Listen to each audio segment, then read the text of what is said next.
Didymos est un astéroïde extraordinaire en orbite autour du Soleil. Il possède également une lune, nommée Dimorphos. La NASA, dans le cadre d'une mission appelée DART, a fait atterrir le vaisseau spatial sur Dimorphos. L'objectif est de voir s'il est possible de dévier ou de détruire une météorite ou un caillou spatial. En fait, la Lune a changé de trajectoire et son orbite autour de son hôte a également changé.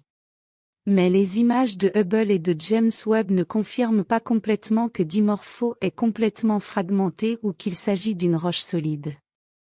Et il existe toujours.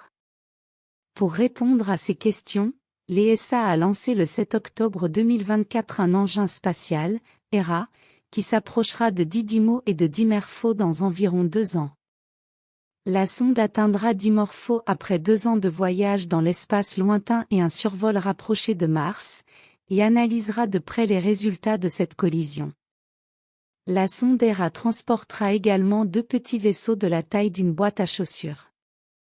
L'un de ces CubeSats ou petits vaisseaux spatiaux s'appelle Milani et l'autre Juventus. Milani étudiera les minéraux présents dans les débris et le sol autour de Dimorphos après l'impact du DART. Juventus étudiera la structure de Dimorphos à l'aide de son radar, afin de déterminer si Dimorphos est une roche solide ou de la poussière molle.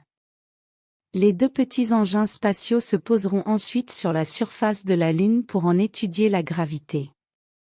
Au cours de son orbite autour du Soleil, Didymos passe par l'orbite terrestre. Sa distance la plus proche de la Terre est de 6 millions de kilomètres.